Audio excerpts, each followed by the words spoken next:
Wayanad MP Priyanka Gandhi നേരത്തെ അപകടമുണ്ടായ കള്ളാടിയിലെത്തി അവിടം സന്ദർശിക്കുന്നുവെന്ന് മനസ്സിലാക്കുന്നു.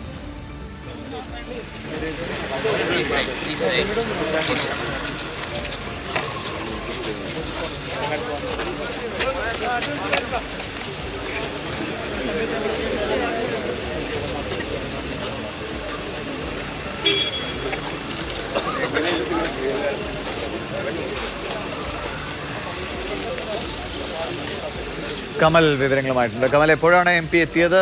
ഇന്ന് മുഴുവൻ വയനാട്ടിൽ ഉണ്ടാകുമോ? ഈ അപകടത്തിൽ പരിക്കേറ്റവരും അല്ലെങ്കിൽ അപകടത്തിൽ മരിച്ചവരുടെ കുടുംബാംഗങ്ങളെയൊക്കെ കാണാൻ ഇപ്പം അത് നോർത്ത് ഇന്ത്യയിലുമുണ്ട്. അങ്ങനെ അവരൊക്കെ ആയിട്ട് എന്തെങ്കിലും ഒരു ആശയവിനിമയം ഒക്കെ നടത്തുന്നുണ്ടോ MP? ദിവിഷ്, പ്രിയങ്ക ഗാന്ധി MP ആ ദിവസം തന്നെ ഓൺലൈനായി മീറ്റിങ്ങുകളിൽ പങ്കെടുക്കുകയും ഈ ആളുകളോട് സംസാരിക്കുകയും ചെയ്യുന്നുണ്ടായിരുന്നു. ഇന്നാണ് അവർ കള്ളാടിയിൽ എത്തിയത്. 11 മണിയോടെ കണ്ണൂർ വിമാനത്താവളത്തിൽ ഇറങ്ങി നേരെ ഈ ദുരന്തഭൂമിയിലേക്കാണ് വന്നിട്ടുള്ളത്.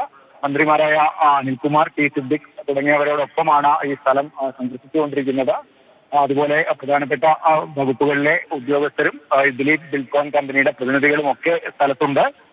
ഇവിടെ സന്ദർശനം പൂർത്തിയാക്കിയ ശേഷം മൂപ്പൻസ് മെഡിക്കൽ കോളേജിൽ ചികിത്സയിലുള്ള അപകടത്തിൽപ്പെട്ട് ചികിത്സയിലുള്ള ആളുകളെയും പ്രിയങ്ക ഗാന്ധി സന്ദർശിക്കുന്നുണ്ട്. അത് കഴിഞ്ഞ് വൈകിട്ട് ജില്ലാ ഭരണകൂടം ഈ ദുരന്തത്തിൽ രക്ഷാപ്രവർത്തനം നടത്തിയ ആളുകളെ ആദരിക്കുന്ന ഒരു ചടങ്ങിൽ കൂടി കൽപ്പറ്റയിൽ പങ്കെടുത്ത ശേഷം ഇന്ന് തന്നെ അവർ ഡൽഹിയിലേക്ക് മടങ്ങും. ശരി. പ്രിയങ്ക ഗാന്ധി കള്ളാടി സന്ദർശിക്കുന്നു. കമലാണ് വിവരങ്ങൾ നൽകിയത്.